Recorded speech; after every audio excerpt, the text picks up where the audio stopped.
राजगढ़ में लगातार प्रचार में जुटे दिग्विजय सिंह ने अपने प्रचार को विराम दे दिया।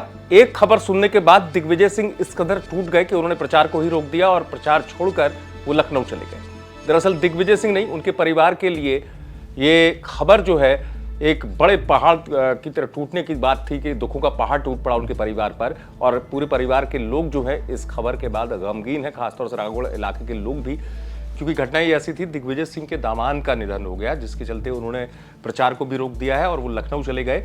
आपको बता दूं कि दिग्विजय सिंह लगातार पदयात्रा के जरिए जनता के बीच में पहुंच रहे हैं। इस बीच चूंकि खबर ऐसी आई तो उन्होंने खुद ही अपने प्रचार को विराम दिया और सीधे लखनऊ के लिए रवाना हो गए। उन्होंने सोशल मीडिया एक्स पर लिखा भी कि कल रात मेरे बड़े दामाद राजा रत्नाकर सिंह रामनगर का दुखद निधन हो गया।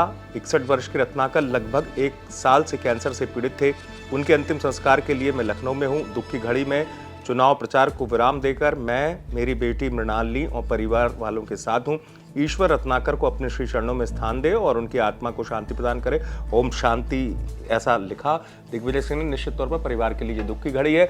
जैसा मैंने आपको बताया कि पदयात्रा, उनका पूरा जो कैंपेन है वो पदयात्रा लगातार चल रही थी। कहीं यहाँ तक कि उन्होंने रोका नहीं पदयात्रा को। जिस गांव में जाते थे वहाँ रात्रि विश्राम करते थे, लेकिन चूंकि परिवार में ये दुखद समाचार आया, जिसके बाद दिग्विजय सिंह लखनऊ चले गए और बताया जा रहा कुछ दिन तक वो प्रचार नहीं करेंगे। दिग्विजय सिंह के साथ साथ मैं आपको बता दूं, चूंकि उनके दामाद जो हैं जिनका निधन हुआ, उनकी तबीयत लगातार खराब थी बीच में। इस वजह से दिग्विजय सिंह के पुत्र जयवर्धन सिंह भी लखनऊ जाकर उनकी सेहत पर ध्यान दे रहे थे, लेकिन दुखद तौर पर उनका निधन हो गया, जिसके बाद पूरा परिवार जो है वो गमगीन है। परिवार में शोक का माहौल है। दिग्विजय सिंह ने भी इस वजह से कैंपेन को रोक दिया है। उनके समर्थकों का कहना यही है कि दिग्विजय सिंह अभी कुछ दिन लखनऊ में रहेंगे, निश्चित तौर पर परिवार के लिए दुख की घड़ी, और उसके बाद वापस आएंगे तो वो कैंपेन की शुरुआत करेंगे, क्योंकि लगातार राजगढ़ में दिग्विजय सिंह जो है वो सक्रिय बने हुए हैं और इस सीट पर एक चुनौती भी पेश कर रहे हैं बीजेपी के सामने।